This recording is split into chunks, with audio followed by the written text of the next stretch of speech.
ketika kita menyebut Hastionomulyo Gambiran, maka beliau yang pertama kali akan kita pikirkan, yaitu Eyang Juru Kiting. Jadi Eyang Juru Kiting atau Ki Juru Kiting ini memiliki nama lain Panembahan Juru Mayem. Nah, ada sejarahnya, nanti akan saya sampaikan. Pertama-tama saya coba urutkan silsilah beliau terlebih dahulu. Jadi yang paling masyhur silsilah beliau Eyang Ki Juru Kiting ini merupakan putra daripada Adipati Mondoroko atau Ki Juru Mertani. Dan Ki Juru Mertani sendiri putra daripada Pangeran Songep Ing Sobo, atau ada yang menyebut Ki Ageng Sobo, ataupun ada yang menyebut lagi Pangeran Sobo. Pangeran Sobo atau Ki Ageng Sobo ini merupakan putra daripada Kangjeng Susuhunan Kidul atau Sunan Kidul. Kanjeng Susuhunan Kidul atau Sunan Kidul ini putra daripada Sayyid Muhammad Ainul Yakin atau yang lebih terkenal dengan Sunan Giri pertama atau Raden Paku. Nah, nama beliau kan banyak. Nah, dengan demikian beliau Ki Juru Kiting ini merupakan garis lurus laki-laki dari Kanjeng Sunan Giri, yang mana sudah masyhur beliau ini masih seorang sayyid, meskipun dengan berbagai versinya. Dulu kalau yang masih zaman-zaman dahulu yang masyhur adalah jalur Azmat Khan, ya kan? Belakangan dari berbagai kajian saya juga mendengar informasi bahwa Sunan Giri ternyata dari jalur Hasani, merupakan terah daripada Syekh Abdul Qadir Al-Jailani. Wallahu a'lam, tapi kita tidak akan membahas terlalu jauh di bagian itu.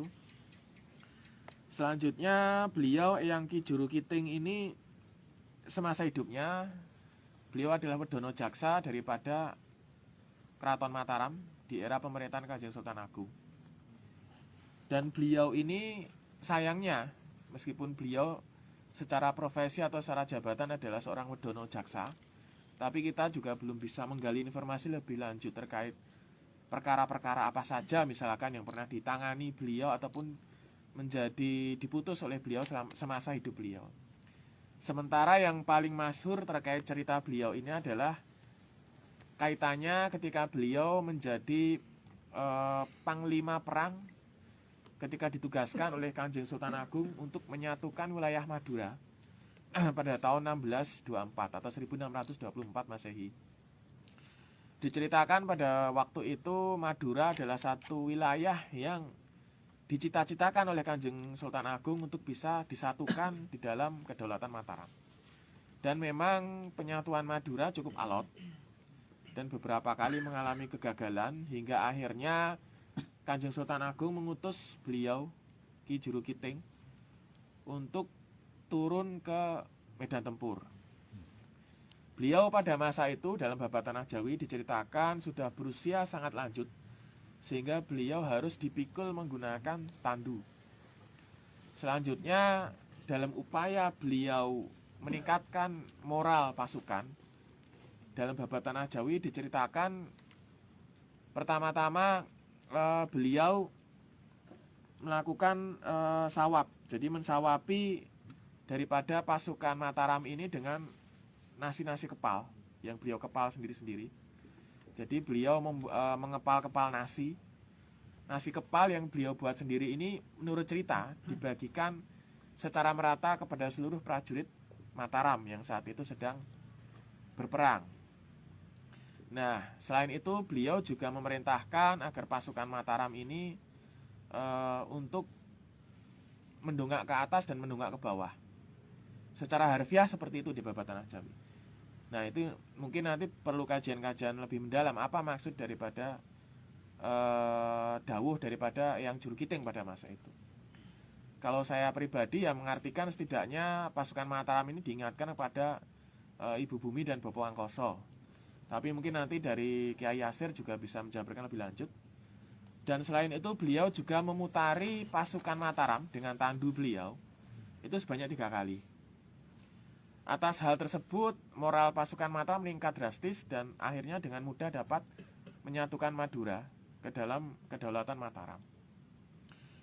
Dalam bukunya Dr. de Graaf itu diceritakan dari sisi sumber-sumber informasi asing Jadi kalau saya tadi menceritakan terkait babat tanah Jawi merupakan sumber tradisional daripada milik kita sendiri, maka dari sumber-sumber asing diinformasikan bahwa selain dengan cerita-cerita daripada Karomah yang Juru Kiting tadi, bahwa yang Juru Kiting juga menerapkan taktik bagaimana pasukan Mataram ini dipecah menjadi beberapa bagian dan menyerang di beberapa titik di Madura secara bersamaan. Jadi awal ketika Madura ini selalu gagal ketika hendak disatukan dengan Mataram, itu meskipun pasukan Mataram ini jumlahnya jauh lebih banyak, disinyalir adalah karena faktor penguasaan medan ataupun geografis. Bagaimana pasukan Madura pertama itu lebih menguasai geografis Madura, yang kedua dari berbagai kadipaten yang ada di Madura ini dapat bersatu untuk membendung pasukan Mataram. Meskipun secara jumlah lebih banyak, maka banyak panglima-panglima Mataram yang gugur. Salah satunya Tumenggung Joyo Suponto misalkan, itu juga gugur. Dan Tumenggung Joyo Suponto ini makamnya ada di makam Raja-Raja Mataram di Kota Gede. Dan lain-lain cukup banyak yang gugur. Nah, dengan teknik pemecahan titik serang, di mana Mataram memiliki keunggulan dari jumlah pasukan, itu akhirnya menyebabkan Madura tidak bisa bersatu. Wilayah-wilayah kadipaten yang ada di Madura seperti Sampang, Bangkalan, Sumenep dan lain sebagainya tidak dapat bersatu, sehingga harus meladeni di titik-titik yang sudah dipecah itu tadi. Sementara Mataram memiliki kelebihan ataupun keunggulan di jumlah pasukan yang lebih besar, sehingga dengan taktik itu memecah titik konsentrasi peperangan, di mana Madura pasukannya lebih sedikit sementara Mataram lebih banyak, itu bisa dikatakan berhasil. Dan saya juga dalam bercerita seperti ini mohon untuk disikapi dengan bijak, karena kalau kita bicara masa lalu, itu ada perspektif-perspektif yang tidak bisa diterapkan di masa sekarang gitu loh.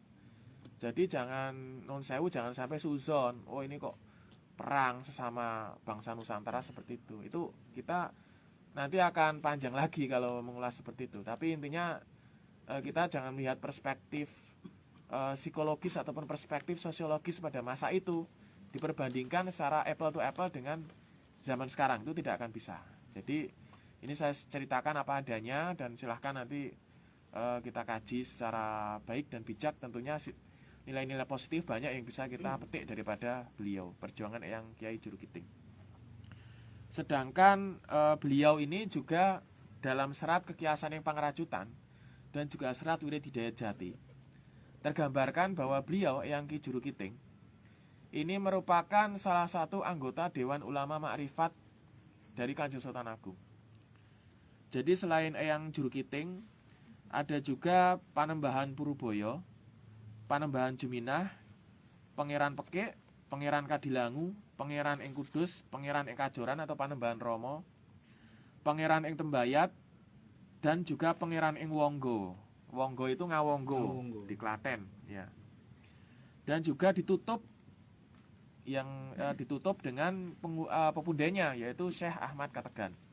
Yang dulu Misli juga pernah mengadakan ziarah ke sana juga. Nah, Syekh Ahmad Kategan ini sebagai pepunden daripada Dewan Ulama Ma'rifat tersebut.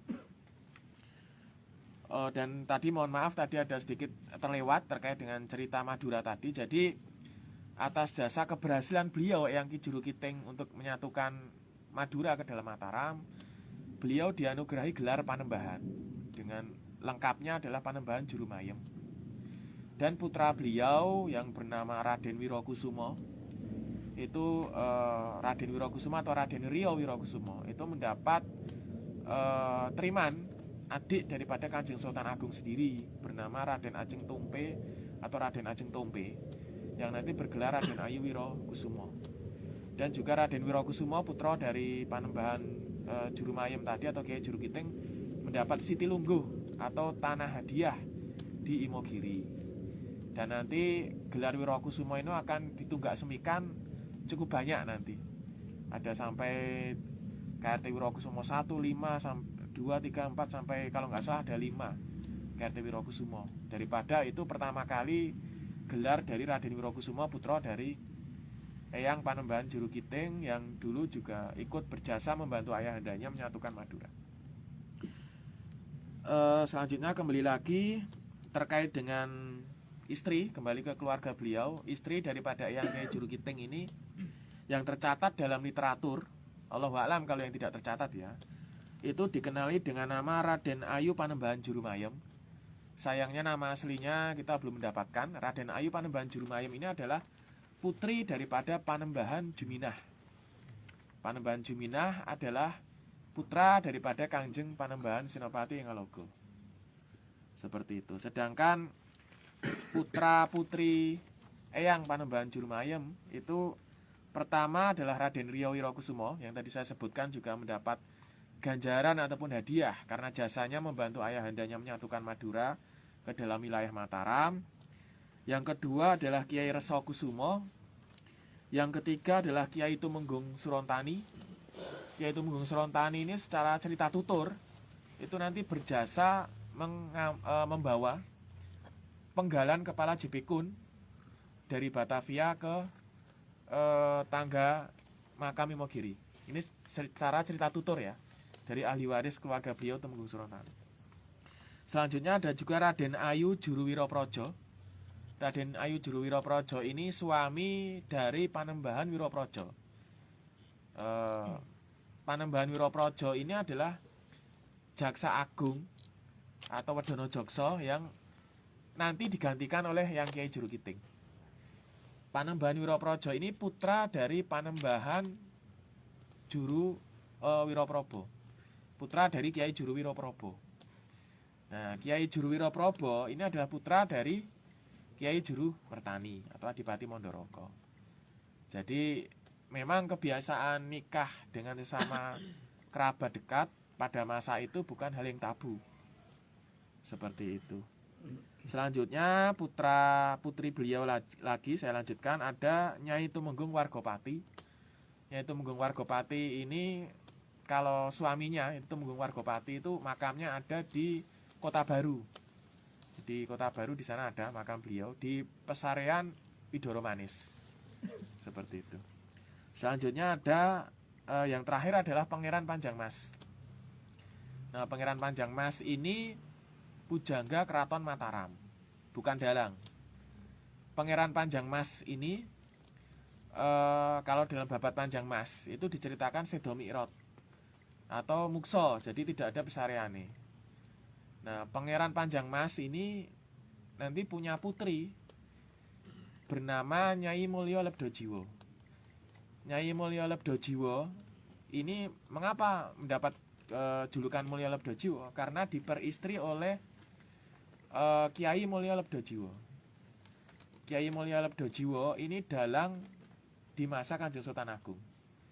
Dikenal pula sebagai dalang Panjang Mas pertama. Jadi Kiai Mulyo Lebdojiwo ini nunggak semi gelar Panjang Mas dari mertua. Makam beliau dalang Panjang Mas pertama ini ada di mepet dengan cungkupnya Kanjeng Sultan Agung di Imogiri sana. Jadi kalau sederek sekalian pernah ke makam Imogiri, ada satu makam yang kalau saya amati itu biasanya di situ banyak diletakkan jagrak keris atau jagrak juwung. Nah, itu di situ nempel dengan kayu cungkupnya Kanjeng Sultan Agung, ya disitulah makam Kiai Mulyo Lebdojiwo atau dalang Panjang Mas pertama. Nah, kalau Nyai Mulyo Lebdojiwo sendiri makamnya ada di Klaten. Karena beliau dianugerahi umur yang panjang, beliau menangi sampai zaman Kertosuro. Seperti itu. Nah, makam beliau ada di Klaten. Dan dari pernikahan antara Kiai Mulyo Lebdojiwo, yang konon informasi yang saya dapat berasal dari daerah Kedu, itu Nyai Mulyo Lebdojiwo nanti punya putra dikenal dengan nama Demang Redisuto. Demang Redisuto ini makamnya juga di Klaten, satu kompleks dengan Nyai Mulyo Lebdojiwo atau Nyai Panjang Mas. Nah, Demang Redisuto ini nanti yang punya putri yang kita kenal dengan nama Gusti Kanjeng Ratu Malang. Karena digarwa oleh Kiai Rogobondo atau Kiai Soponyono dari Bagelen. Nah, Kiai Rogobondo atau Kiai Seponyono ini yang nunggak semi lagi gelar Dalang Panjang Mas. Gitu. Dalang Panjang Mas kedua. Ini yang makamnya di Antokopuro atau Gunung Kelir. Nah, seperti itu. Terus saya lanjutkan lagi, mungkin cukup untuk yang Juru Kiting. Nah,